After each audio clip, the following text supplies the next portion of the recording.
లోపాలు, లోటుపాట్లు అందరికీ ఉంటాయి. వాటిని అధిగమించిన వారే విజయానికి అర్హులవుతారు.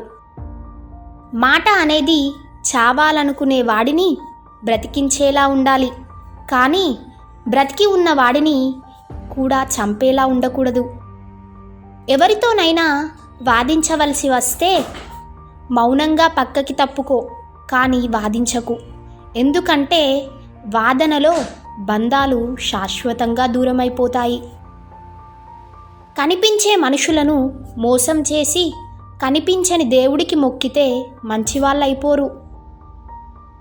నిన్ను నువ్వు నమ్మినంతకాలం నీ గెలుపు తథ్యం, కానీ అందరినీ నమ్మటం మొదలు పెడితే నీ జీవితం నాశనం. జీవితం ఇచ్చే అవకాశాలను విజయాలుగా మార్చుకునే శక్తి నీ చేతుల్లోనే ఉందని గుర్తుంచుకో. అందరిలో చెడును వెతకటం బుద్ధిహీనుల లక్షణం. అందరిలో మంచిని చూడటం బుద్ధిమంతుల లక్షణం. మనిషికి ఉండే పెద్ద జబ్బు ఏమిటంటే, ఒకడు మన పక్కన లేనప్పుడు వాడి గురించి చెడుగా మాట్లాడుకోవటం.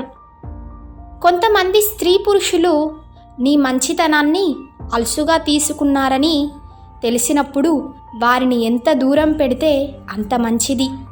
లేకపోతే మంచితనాన్ని కూడా చేతకానితనంలా చూస్తారు. ఈ వీడియో నచ్చినట్లయితే లైక్ చేయండి, షేర్ చేయండి, అలాగే మా ఛానల్ను సబ్స్క్రైబ్ చేయండి.